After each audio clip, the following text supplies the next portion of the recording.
Bonjour Séverin, enchanté, bienvenue sur la chaîne Ladies Branding, Bonjour Aline, merci de m'accueillir. avec plaisir. Hem, Comment on fait pour passer du rugby au à tout ce qui est durable? Alors, je suis pas vraiment passé de l'un à l'autre. On va dire que j'ai commencé par, OK. alors ouais, pour revenir sur mon parcours, donc effectivement, j'ai commencé le rugby bien plus jeune que je m'intéressais à l'écologie, à 8 ans. Mmh. J'ai eu la chance d'être plutôt performant à ça, ce qui fait que j'ai été joueur de rugby pro. Mais en Mmh. parallèle, de du rugby, en fait, je faisais quand même mes études. Heu et donc une école de commerce, et c'est pendant mon école de commerce que, paradoxalement, c'est pas forcément ce qu'on apprend le plus là-bas, que j'ai pris conscience en fait de l'urgence écologique et que ça allait être le défi, de notre génération, et surtout l'urgence écologique et ses conséquences sociales bien entendu, et sur Mmh. le vivant. Et donc en fait, je faisais les 2 à un moment, et sauf qu'à D'accord. 24 ans, j'ai dû arrêter ma carrière de rugbyman parce que tout le temps blessé, et bah, là, du coup, je me suis concentré sur, ce qui faisait le plus de sens pour moi à ce moment-là et toujours aujourd'hui, c'est-à-dire, bah, la transition écologique et comment est-ce qu'on peut, faire ça, tout en la rendant, socialement juste. Et c'est comme ça que t'es venue l'idée éthique cadeau? Oui, exactement. Alors l'idée des petits cadeaux, elle est venue, pour un pot de départ d'un collègue. On cherchait un cadeau, on Mmh. a fait une cagnotte en ligne, hein. Et Mmh. enfin, il restait, je sais pas, 70-80 € et on était un peu à court d'idées. Et ce collègue, il était, un peu comme moi, ce que j'appelle consuméro-sceptique, c'est-à-dire que globalement, il n'avait pas acheté, neuf, donc plutôt de seconde main. Il allait déménager à l'autre bout de la France. On dit: «Bah, on va quand même pas Mmh. lui acheter ses meubles de seconde main». Je me dis: «Bah, on va lui acheter une carte cadeau qui est valable dans les ressourceries, quoi». Et ça existait pas. Et en creusant, en fait, il y avait vraiment rien, dans l'univers de la carte cadeau autour de la durabilité. Mmh. Donc j'ai fait ma petite étude de marché. Je me suis dit: «Bah, si ça existe pas, il y a 2 raisons. Soit le marché de la carte cadeau, c'est un tout petit marché». Pas du tout. C'est 3 milliards d'euros par an en France.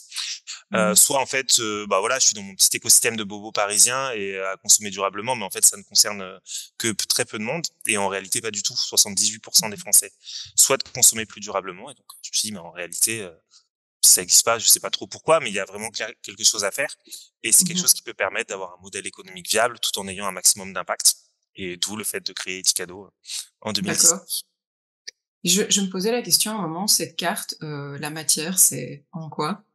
Alors, il y a à la fois une carte digitale, dans ce cas, c'est un PDF qui est envoyé, donc il y a pas de Mmh. matière, c'est dématérialisé, et l'autre, c'est du coup, c'est une carte, physique qui, elle, est en papier très épais. Donc on voulait pas de D'accord. plastique, tout simplement parce que, bah, ça aurait pas vraiment eu de sens de prôner la durabilité avec un objet en plastique à usage unique. Enfin, même si on peut l'utiliser en plusieurs fois, c'est pas non plus ça dure pas 10 ans, quoi. Voilà. Donc on a trouvé une forme de papier qui est très, très épais et en fait qui a une résistance assez similaire au plastique. D'accord, j'étais intriguée, je me posais la question. Hem, Comment on fait pour s'en servir? Enfin, c'est elles sont disponibles dans les magasins? Il faut la commander en ligne? Et Ouais. comment on l'utilise en magasin? C'est enfin Ouais, alors il y a, alors la carte cadeau de nos principaux clients, ça reste du B2B, 80, c'est du B2B, mmh donc mh, elle sera offerte par, le plus souvent, c'est son employeur à Noël qui va laisser le choix aux salariés entre une carte cadeau un peu classique, qui est valable mmh. chez Amazon, Ikea, Zalando, et une carte Etikado. Ça c'est l'usage, numéro 1. Le deuxième, en fait, plutôt en B2C, là, on peut l'acheter directement sur le site etikado.co. Donc, Mmh. il y a un petit parcours, hein, j'offre une carte et cetera, une ou plusieurs d'ailleurs, et donc on la reçoit par la poste 2 jours plus tard. Et on la vend pas OK. en magasin. Alors la raison, c'est beaucoup plus parce que créer un réseau de distribution physique sur des produits en plus qu'il faut activer en caisse, c'est quand même quelque chose d'assez compliqué. Donc on a fait des tests, et on s'est dit que si on allouait les ressources nécessaires pour mettre en place ça à, aller, communiquer auprès de CSE, donc qui sont les comités d'entreprise qui offrent des cartes à leurs salariés, en fait, on avait beaucoup plus d'impact. Donc il a été décidé de Mmh. plutôt opter pour cette stratégie. D'accord. Que signifie pour toi l'éthique? Parce que c'est quand même le nom en partie de ta marque. Qu'est-ce que Ouais. tu mets derrière, cette valeur? Ouais, alors l'éthique, c'est assez large, hein. Enfin, on pourrait, regarder la philosophie, il y a plein de Mmh mh. courants et cetera. Nous, la façon dont on a appelé ça Etikado parce qu'on voulait un nom autoportant, et du coup, bah, Mmh. éthique, cadeau, c'est voilà, un mot valise, c'était assez pratique. Ce qu'on met derrière, nous, en tout cas, sur comment est-ce qu'on choisit nos partenaires, c'est on va regarder, en fait, on a regardé, heu, ce que proposaient les cartes cadeaux multi-enseignes classiques, les univers de produits. C'est-à-dire, il y a les jeux, les jouets, la high-tech, la mode, les cosmétiques, etc. On a été regarder quels étaient les enjeux sociaux et environnementaux de chacun de ces secteurs. Et derrière, Mmh. on a identifié les acteurs qui répondaient au mieux à ça. Et c'est cela qu'on met sur la carte Etikado. Alors, je vais donner un exemple concret, parce que souvent, c'est un peu abstrait quand on dit ça. Nous, typiquement, on veut que quelqu'un avec une carte Etikado puisse s'acheter un smartphone. Mais alors, on a regardé les impacts environnementaux du smartphone. Quand on regarde les analyses de cycle de vie, les principales étapes émettrices, c'est l'extraction des matières et la fabrication. Donc, une façon de faire, c'est de faire durer au maximum le téléphone. Donc, pour ça, on va travailler avec Mmh. des gens qui proposent des téléphones reconditionnés. Seulement, il peut y avoir des enjeux un peu sociaux autour du reconditionnement, qui ont lieu un peu à l'autre bout du monde, dans des conditions parfois un peu obscures. Dans ce cas, Ouais. nous, tous les smartphones que vous trouverez, ils sont reconditionnés en France. D'accord. Et voilà, mais sur les cosmétiques, vous vous doutez bien qu'on va pas être sur des cosmétiques reconditionnés, donc on va avoir d'autres enjeux comme le bio, comme le vrac, le Mmh. zéro déchet, le local. Le local, c'est toujours un facteur, de toute façon, et etc. Et il y a un autre OK. point, c'est que il est très important pour nous de ne pas prôner, de prôner la sobriété et de surtout, c'est dans notre mission de lutter contre les dérives surconsuméristes. Et donc, par exemple, aucune de nos enseignes partenaires ne fait de réduction le jour du Black Friday. Voilà, ça fait partie OK. aussi de ce qu'on met derrière le mot éthique. D'accord. Est-ce que vous avez d'autres valeurs en plus de l'éthique? Alors oui, alors on a valeur de un peu classique, comme le professionnalisme pour nous, Mmh. c'est très important. Le sens du client, c'est-à-dire qu'aujourd'hui, mais ça, je pense que c'est pas, enfin, Amazon, ils ont les mêmes valeurs. Donc je pense que c'est pour n'importe quelle société qui souhaite durer dans le temps. Je pense qu'il faut être professionnel, je pense qu'il faut délivrer le meilleur service, le meilleur service client aussi. Donc ça, c'est très Mmh. important pour nous. On a aussi des valeurs de solidarité, c'est-à-dire que pour nous, entre nous, des valeurs de solidarité à l'extérieur aussi. La carte cadeau, c'est la première carte cadeau qui permettait de faire un don. Il y avait un double sens à ça. Le premier, c'était quand on a une carte cadeau, même si on n'a rien à s'acheter ou qu'il reste 2 euros dessus, on a envie de reconsommer pour pas perdre le montant. Nous, on a voulu proposer que les gens puissent faire un don. Donc, c'est aussi une manière aussi d'être solidaire avec les plus démunis, notamment. Mmh. Voilà, par exemple, le genre de valeurs qu'on développe chez Etikado. OK. Quelle est votre, grande vision à long terme? Alors nous, ce qu'on aimerait, c'est, Mmh. alors il y a plusieurs éléments, mais un des éléments qu'on aimerait, c'est que chaque salarié qui a une carte cadeau à Noël, en fait, puisse se voir offrir un choix éco-responsable, déjà. En fait, et on souhaite que consommer responsable, ce soit le nouveau cool, en fait. C'est-à-dire que consommer local, consommer équitable, etc., ce soit ça, consommer de seconde main, Mmh. ce soit ça qui devienne la norme de demain, parce que c'est ce qui nous paraît le plus désirable. Et voilà, donc nous, on a une vision d'aller vers ça, de pas être dans une consommation responsable un peu subie, un peu austère, etc., qui peut parfois être Mmh. renvoyée, notamment par certaines personnes, certains médias, etc. Pour nous, en fait, c'est tout l'inverse. C'est connecter, c'est soutenir l'artisan en bas de chez soi, c'est soutenir la seconde main aussi, c'est soutenir le zéro déchet. Et ça, on pense que c'est vraiment, en fait, c'est très très attractif. Nous, on trouve ça Mmh. chouette. Donc, notre vision, c'est de promouvoir ça. OK. Et le faire avec plaisir, en fait. C'est Ouais. ça, hein? OK. Faire avec plaisir, nous, on est dans le cadeau, hein, donc déjà, c'est intimement lié à ce qu'on fait. Le cadeau, c'est quand même Noël, c'est quand même les anniversaires, c'est quand même un truc qui est foncièrement sympa. Heu, donc voilà, donc quand on reçoit un cadeau, généralement, on est heureux. Voilà, en tout cas, et on est Tout heureux à de fait, l'offrir. Voilà. tout à fait.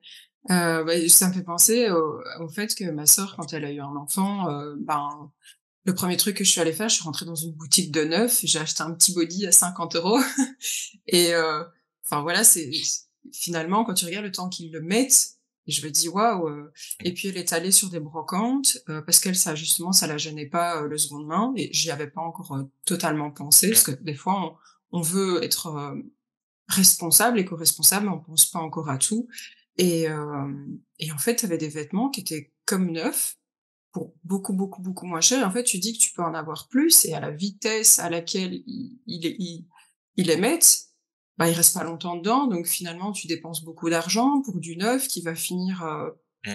bon, dans une donnerie, tant mieux, ça profite à quelqu'un, mais c'est vrai que voilà, au final, c'est de la surconsommation, je suis d'accord.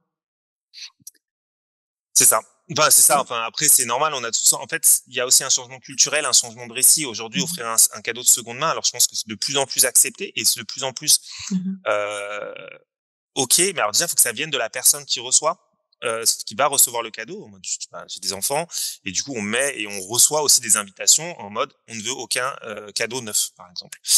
Et nous on fait ça, etc. Et donc de plus en plus, si on arrive à changer l'image de la seconde main, ça fonctionnera. Et c'est très intéressant la seconde main parce que beaucoup de gens se disent bah non, je vais pas aller acheter des vêtements de seconde main, enfin il y a des gens qui l'ont porté avant, etc. Et paradoxalement, ces mêmes personnes, si elles vont à l'hôtel et qu'elles dorment sur un matelas où ont dormi et transpiré 360 Oui. personnes l'année d'avant, en fait ça les gêne pas. Et quand ils vont au restaurant derrière et que la fourchette elle a déjà été utilisée par d'autres gens et ça les gêne pas. Donc en fait je pense que c'est vraiment un changement de discours, un changement de Un paradigme là-dessus paradigme, ouais. Oui, euh, tout à fait. auquel il faut travailler.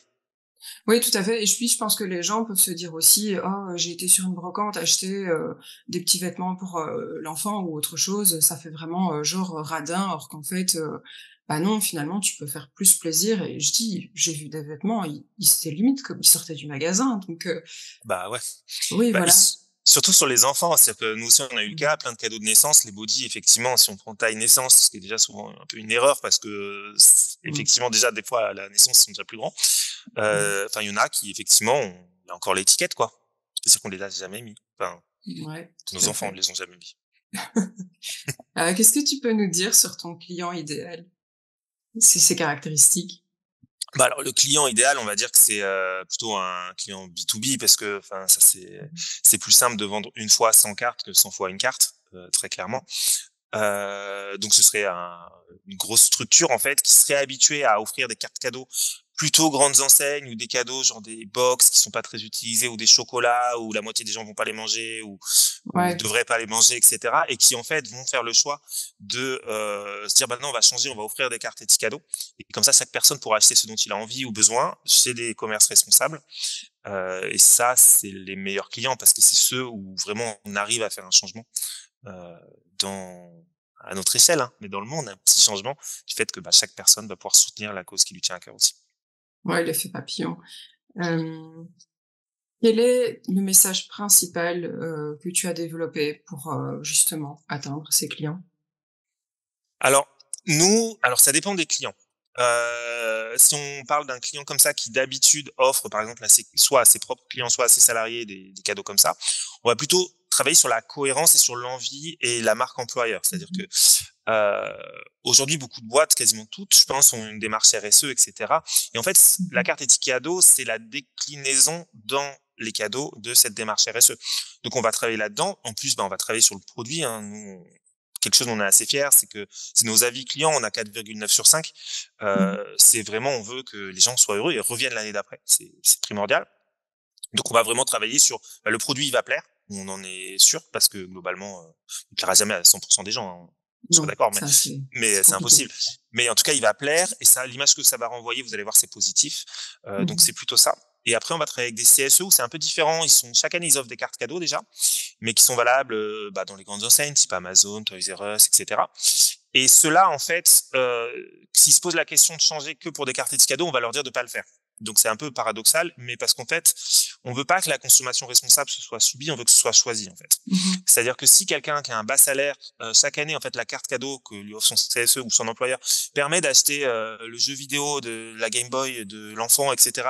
Et que c'est ce qui lui permet, parce que c'est compliqué en fin de mois, si cette année-là il a une carte et cadeau, en fait cette personne va être pas très heureuse. Et nous c'est pas ce qu'on veut en fait.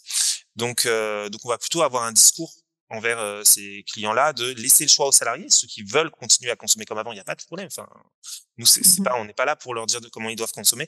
En revanche, vous avez sûrement des gens qui souhaitent justement changer leur mode de consommation, et cela vous leur laissez pas l'opportunité aujourd'hui. Donc, bah, Mmh. proposez les deux solutions, chacun choisit ce qu'il veut, et comme ça, bah, vous verrez. Et ça, en plus, c'est hyper efficace parce que globalement, 100% des salariés sont contents. Ceux qui veulent pas changer, bah, ils sont contents. Ceux qui veulent changer, ils sont contents. Et quoi qu'il arrive, tout le monde est content qu'on lui ait laissé le choix quand même. Oui et puis tout le monde, ne s'adapte pas à la même vitesse et ça montre un certain, respect du rythme, d'autrui aussi, puisqu'on nous demande quand même beaucoup de choses. Il y a beaucoup d'enjeux, actuellement. Et bon, ben, selon sa nature et puis, sa génération, ben, je pense que c'est plus ou moins facile. Je pense que bon après peut-être à tort, mais que pour les personnes de plus vieille génération, c'est plus compliqué. Alors, on aurait Quoique pensé ça nous aussi, mais pas forcément oui? en fait. C'est-à-dire que Non? Non, mais nous, on voit des jeunes qui, enfin, si on regarde un peu, on s'intéresse à la fast fashion, par exemple, Shein, Mmh.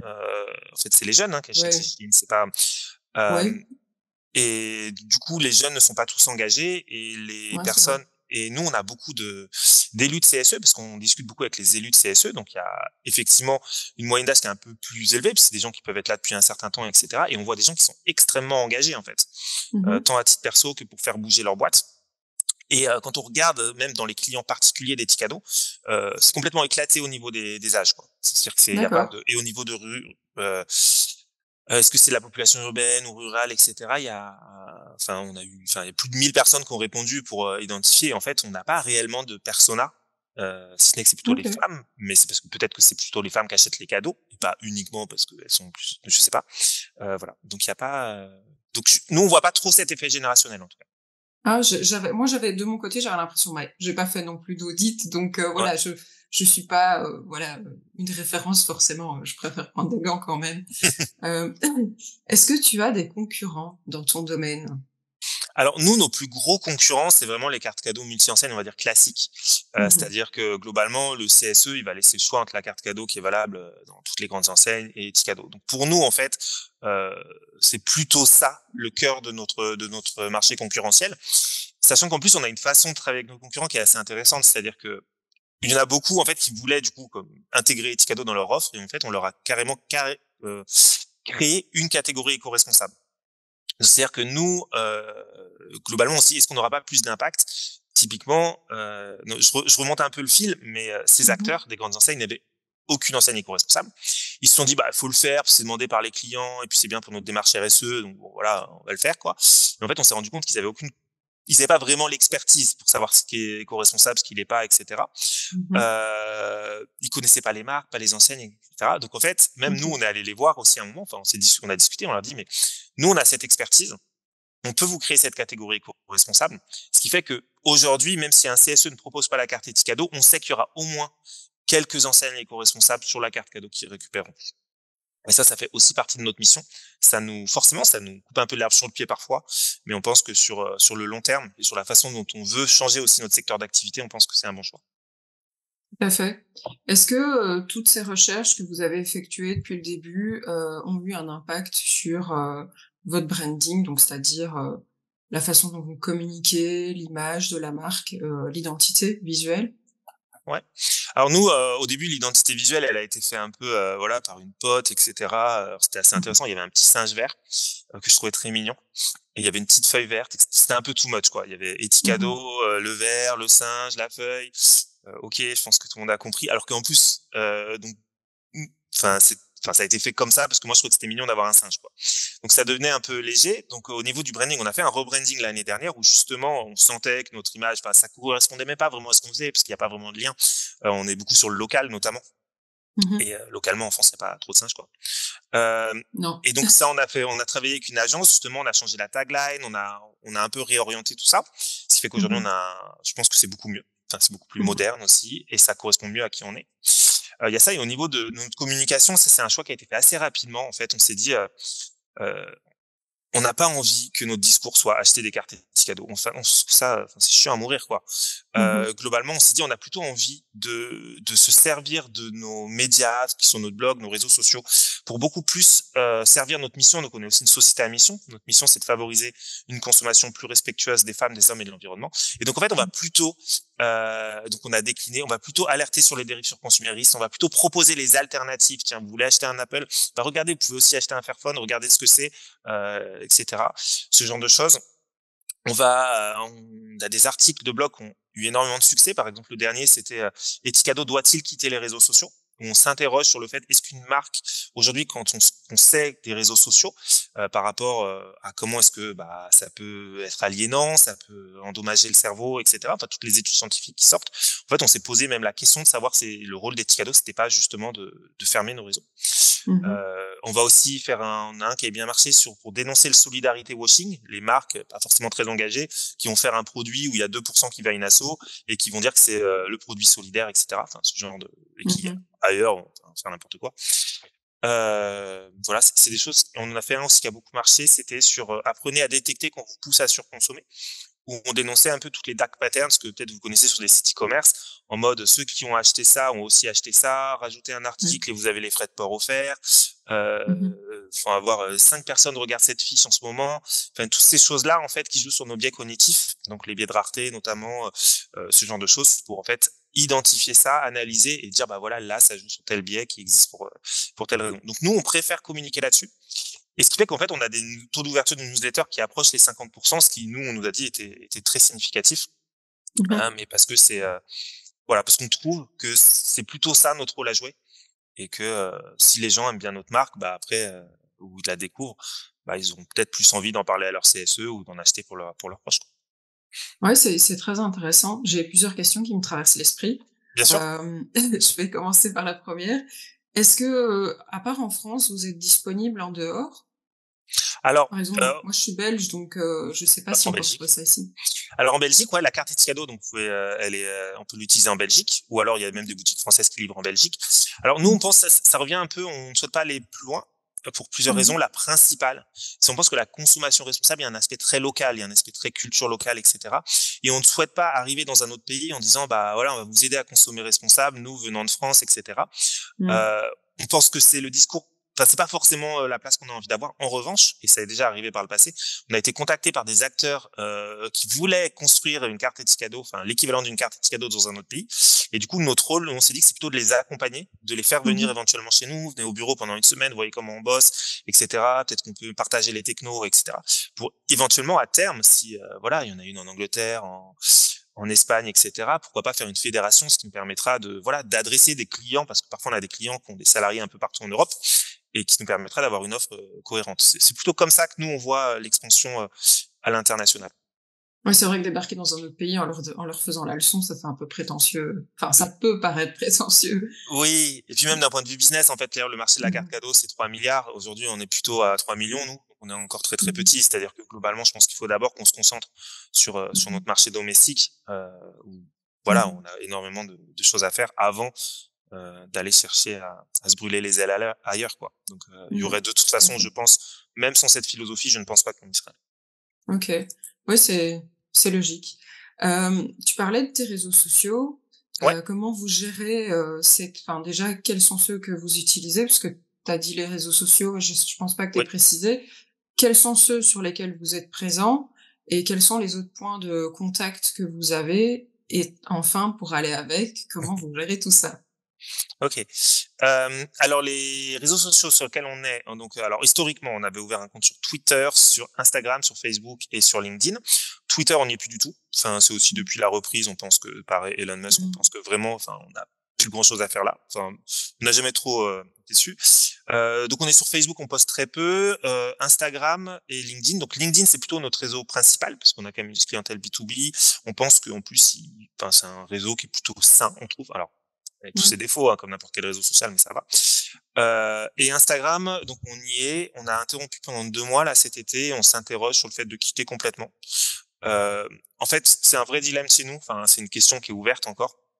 C'est-à-dire que c'est important, c'est intéressant pour une marque d'être sur les réseaux sociaux parce que ça nous donne de la visibilité, parce que ça permet de mettre en avant bah, nos marques partenaires, enfin, si la carte Etscado est valable. Ça permet de faire parler nous, ça permet aussi, et puis il y a un peu la philosophie de si les autres marques elles y sont, enfin, il n'y a pas de raison que nous on n'y aille pas, sinon il y aura que les acteurs pas engagés et c'est tout ce que les gens seront amenés à voir. Pour autant, OK. il y a des choses qui nous font dire que qu'on n'a pas forcément envie d'y aller. Déjà, ça prend énormément de temps. Il faut poster régulièrement. Si on poste pas, l'algorithme, il aime pas. Donc, c'est pas comme si on se disait, bon, on poste une fois par mois quand on a quelque chose à dire, si on est invisible. Mmh. Donc, c'est énormément de ressources et ces ressources, quand on les place à faire des posts, on les place pas ailleurs. Alors que à prendre soin des clients, des partenaires, etc. C'est un premier point. Le deuxième point, c'est aussi que globalement, les réseaux sociaux tels qu'ils sont devenus aujourd'hui, c'était pas forcément le cas au début. Enfin, toutes les études scientifiques, mais même qui viennent de Meta eux-mêmes, c'est-à-dire que globalement, Meta le sait depuis longtemps. En fait, le modèle fait que tout est fait pour qu'on y passe le plus de temps possible pour capter notre attention.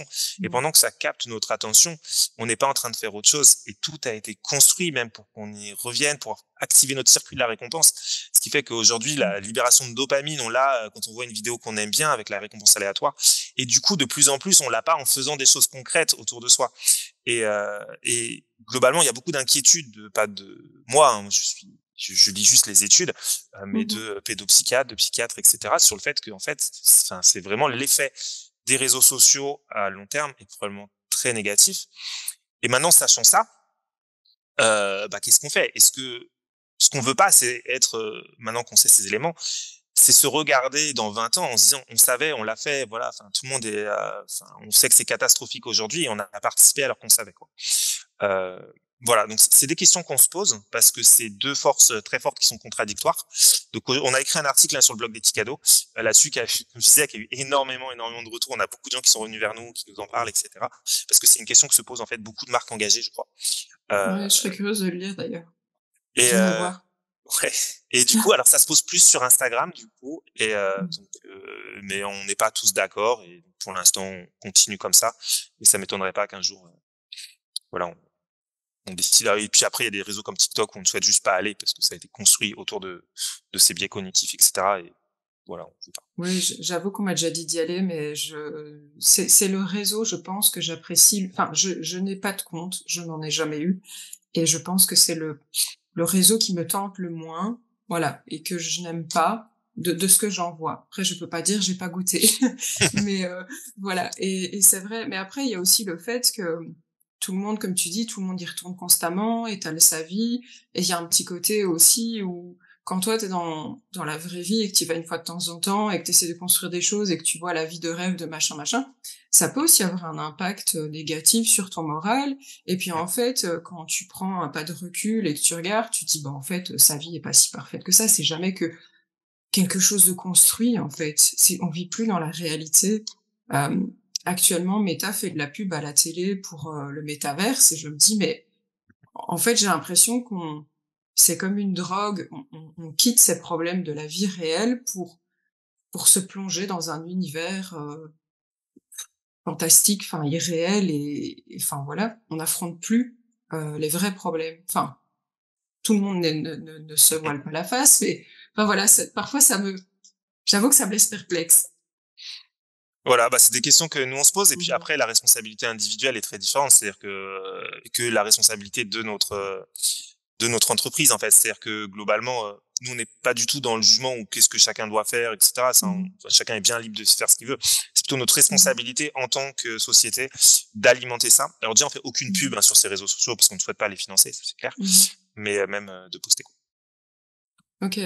Quel est, tu nous as déjà parlé de défis pas mal, mais est-ce que, quel a été ton plus gros défi à toi et celui de la marque en dehors de ces challenges, de ces défis, éthiques? Déjà, alors le plus gros défi à moi à titre perso, je pense que mais je pense que c'est un défi, c'est d'être à la fois, d'essayer d'être le meilleur, chef d'entreprise, de faire le mieux pour ça, et cetera, et Mmh. d'être le meilleur papa aussi et le meilleur mari, le plus soutenant Mmh. possible, et cetera. Je pense que c'est cet équilibre qui est extrêmement complexe, donc ça, c'est à titre personnel en tout cas, et je pense que je suis pas le seul, hein, pour en parler autour de moi. Donc ça, c'est le plus difficile. Enfin, je veux dire, chacun individuellement est OK, mais les 2 en même temps, c'est très difficile. À titre, le plus gros défi d'Etikado, après, c'est vrai que le plus gros défi, c'est que je l'ai pas dit encore, mais on est une coopérative. On est une société Mmh mh. coopérative d'intérêt collectif. Donc, je vais un peu introduire ce que c'est parce que c'est pas un modèle qui est très connu. Mais Mmh Etikado, mh. mais il y a plusieurs choses. Un, c'est qu'on a un principe de démocratie participative et de représentativité des parties prenantes. C'est-à-dire que statutairement, Etikado est administré par ses salariés qui ont 42% du pouvoir en assemblée générale. C'est marques et enseignes partenaires qui ont 38%. Et ensuite, les 20% restants, c'est des particuliers sympathisants et d'autres partenaires personnes morales. Et dans chacune de ces catégories, une personne égale une voix. C'est-à-dire que OK. selon qu'on ait pris une part sociale, donc une action, ou qu'on en ait pris 10 000, ça ne change rien. Une personne égale une voix. C'est des sociétés de personnes et pas des sociétés de capitaux. Donc ça, c'est un premier élément de comment on fonctionne. Et l'autre, c'est la non-lucrativité. C'est-à-dire que Etikado, les bénéfices sont 100% réinjectés dans la société, un peu comme une asso. Il n'y a pas de dividende, il n'y a pas de participation aux salariés. Et comme on est une coopérative, le montant d'une part sociale, donc une action, est invariable dans le temps. C'est-à-dire qu'une action, ça vaut 50 euros. Au mieux, ça vaudra 50 euros. Si on pète tous les scores, ça vaudra jamais plus. Voilà, il y a trois d'autres principes. Mais en fait, ça implique plusieurs choses. La première, c'est que aucun fonds d'investissement ou aucun business angel ne souhaite investir chez Etikado, tout simplement parce qu'il n'aurait pas de pouvoir, et en plus, il ne pourrait pas faire une culbute financière. Donc, ce qui fait que les Ticado, notre plus gros challenge, c'est alors qu'on est au niveau on est face à des gros groupes ou des startups, etc., qui peuvent avoir accès à des capitaux significatifs. Nous, en fait, on est obligé de s'auto-financer ou alors de faire d'autres types de financement, type du bancaire, etc. Ce qui fait qu'en fait, on doit toujours faire mieux que les autres, mais avec moins de moyens financiers, moins de ressources, quoi. Donc ça, j'ai envie de dire, c'est le premier, c'est le challenge. Mais alors, du coup, c'est intéressant. Souvent, voilà, on est une start-up un peu, mais je nous compare plus à une boulangerie, quoi. C'est-à-dire que la boulangerie, elle va se dire, bon bah, est-ce que j'ai investi dans un nouveau four pour produire plus de pain au chocolat ou de chocolatine, selon où est-ce qu'elle est. Et du coup, elle va faire un bancaire, etc. Mais elle va pas se poser la question de, ouais, je vais faire venir plein d'investisseurs et puis je vais perdre de l'argent pendant 5 ans et ensuite ce sera rentable quand j'aurai fait plein d'acquisitions. Donc nous, on est vraiment dans cette croissance assez forte, mais avec cette optique de rentabilité, enfin, en tout cas d'équilibre, hein. On cherche pas forcément à être rentable, mais au moins être à l'équilibre chaque année. Ça, c'est un vrai défi qui nous demande énormément de créativité. Ouais, j'imagine. J'imagine. Quel est ton plus gros, du coup, succès, personnel, à travers cette aventure et pour Ethic Cadeau? Parce que Alors, ouais, alors le succès, c'est un peu les chiffres qu'on a, c'est-à-dire que globalement, on a plus de 800 clients pro aujourd'hui, donc ça, je pense que c'est un vrai succès d'avoir pu convaincre autant de, je sais pas, il y a les CSE de grosses boîtes, hein, Airbus, Orange, Safran, Capgemini, etc., qui font appel à nous. Ça, je pense que c'est vraiment un vrai succès. Le deuxième succès, je pense, c'est l'équipe qu'on a construite. Je pense qu'on a vraiment une super équipe. Ça, le résultat, c'est pas moi, hein, il est toujours collectif. Et je pense que c'est vraiment la vie de nos clients qui est hyper important. C'est-à-dire que globalement, on a créé un produit de qualité, je pense, et les gens ils reviennent les années d'après et tout. Et ça, pour moi, c'est presque encore mieux parce que c'est ce qui construit l'avenir des Ticado. C'est-à-dire que on peut faire ce qu'on veut, on peut avoir les meilleurs résultats. Si les gens ils aiment pas le produit, si on a une équipe pourrie, enfin une équipe pourrie, on n'a jamais une évidemment équipe pourrie, pas. mais si en tout cas ça fonctionne pas très bien en Mmh. interne, du coup, en fait, à un moment ou à un autre, ça marche plus, quoi. Ouais, c'est vous allez vraiment délivrer une expérience client optimale, suffisamment en tout cas pour qu'ils reviennent. Ben, on cherche. C'est pas toujours facile. Quel Ouais. serait ton meilleur, conseil pour quelqu'un qui souhaite se lancer demain dans un projet, comme le tien? Peut-être pas, axé start-up, mais justement axé plus, solidaire où voilà, tu dis, tu fonctionnes un peu comme une start-up, mais il y a quand même d'autres difficultés. Alors la première, je pense que c'est de se faire entourer. Je pense que c'est mais c'est assez classique. Je pense qu'on soit dans l'éthique ou pas dans l'éthique, c'est Mmh. savoir écouter, mais sans trop écouter, parce que bon, faut savoir un peu se faire confiance aussi. Aller chercher les compétences là où elles sont pas, connaître ses limites. Et donc ça, c'est un bon entourage. Donc ça, c'est peut-être la première chose.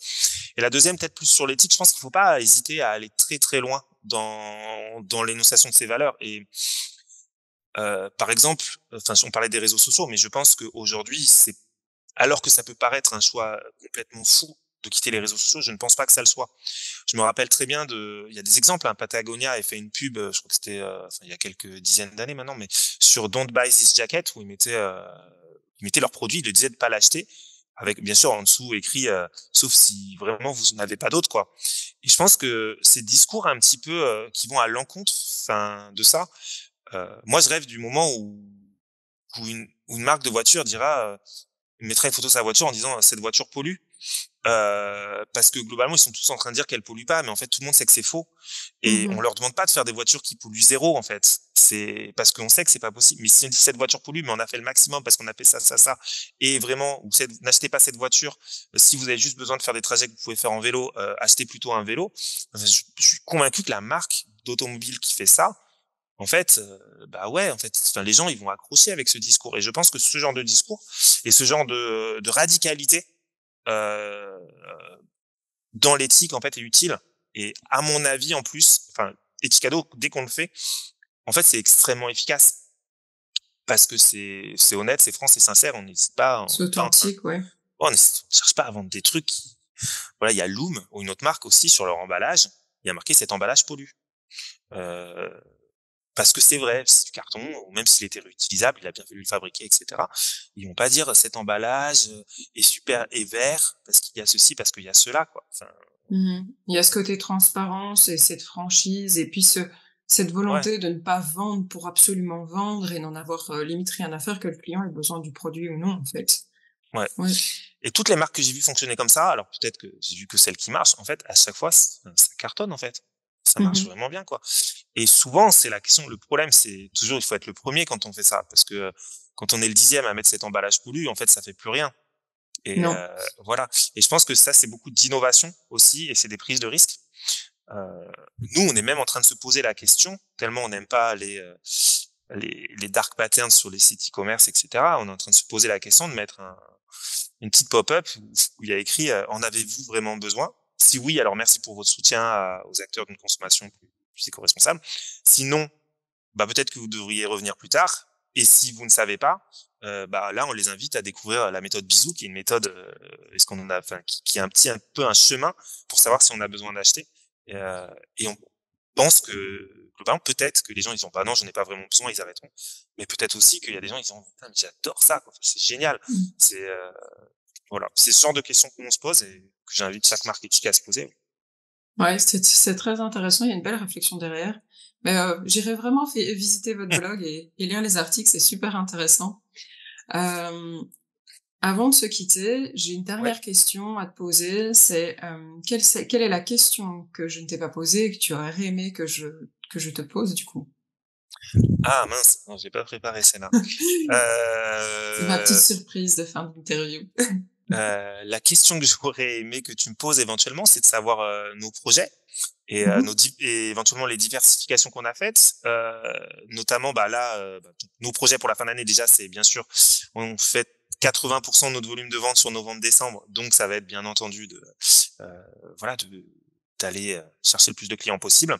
Ensuite, on a Mmh. lancé il y a un an à peu près Cadeau Resto. Enfin, on a repris une boîte qui s'appelait Cadeau Resto, c'était une start-up qui faisait des bons cadeaux valables dans des restos, avec comme Mmh. objectif de la transformer en première solution de bons et de coffrets cadeaux pour des restos éco-responsables, donc des restos qui sont labellisés écotables, Green Food Label, Mmh. etc. Donc ça, c'est quelque chose d'autre qu'on cherche à pousser. Et puis là, on vient de lancer un système de plateforme à avantage qui s'appelle Éthique Avantage. Le principe, c'est que c'est qu'on a rencontré pas mal de CSE qui se disent, bah oui, mais laisser le choix à chaque salarié pour sa carte cadeau, c'est compliqué, etc. Et on leur a dit, mais est-ce que vous seriez quand même prêt à offrir un peu de pouvoir d'achat responsable à vos salariés? Est-ce que c'est quelque chose qui vous intéresserait? Ça coûte quelques euros par an. Bah, tous nous disaient, bah oui, ça, on serait assez prêt. Donc, on a réfléchi à une solution où, en fait, c'est une solution sur abonnement. Donc, on a créé une SaaS, un SaaS, donc Mmh. c'est une plateforme où les salariés peuvent se connecter. Donc c'est un abonnement payé Mmh. par leur CSE auquel ils ont accès à énormément de marques éco-responsables à tarif remisé. Et le principe, en fait, c'est que nous sur la carte cadeau, le modèle économique, c'est que en fait on prend une commission sur chaque utilisation de carte cadeau. Et en fait cette commission, du coup, on ne la prend pas, on la propose en réduction pour offrir du pouvoir d'achat aux salariés, comme notre modèle économique est sur l'abonnement. Voilà. Donc ça, c'est quelque chose qu'on a lancé et on vient d'avoir notre premier client qui est 160 000 personnes qui sont les salariés de la ville de Paris et des hôpitaux de Paris. Top, bravo, félicitations, Bah merci. c'est cool. Enfin non, c'est des objectifs que vous avez déjà mis en place pour certains. Ouais, c'était plutôt nos actus en fait, mais c'est aussi Ouais. des objectifs. Alors notre objectif, ça va être de continuer bien sûr dans cette voie. Et là en fait aussi, un de nos objectifs, parce que si on est en termes de communication, on cherche vraiment à trouver d'autres façons de communiquer, de faire connaître, d'apporter de la notoriété dans notre mission, etc. Mmh. Euh, Donc voilà, on est en pleine réflexion sur des actions de communication qu'on pourrait faire en s'alliant à d'autres acteurs de la conso responsable parce qu'on est une coopérative, donc on est très très tourné vers la coopération avec tous les acteurs possibles et imaginables. Voilà, donc ça c'est vraiment nos grosses interrogations du moment. OK, bah, on vous souhaite bon courage et on espère que vous arriverez là où vous le souhaitez et que ça va se développer. En tout cas, je te remercie pour cette interview, enrichissante, toutes ces infos que tu nous as données et je remettrai bien évidemment toutes les infos, dans la barre ici en dessous pour que les gens puissent aller lire le blog qui semble vraiment super intéressant. Ok, bah, merci beaucoup Aline. Merci à toi, au revoir. Au revoir.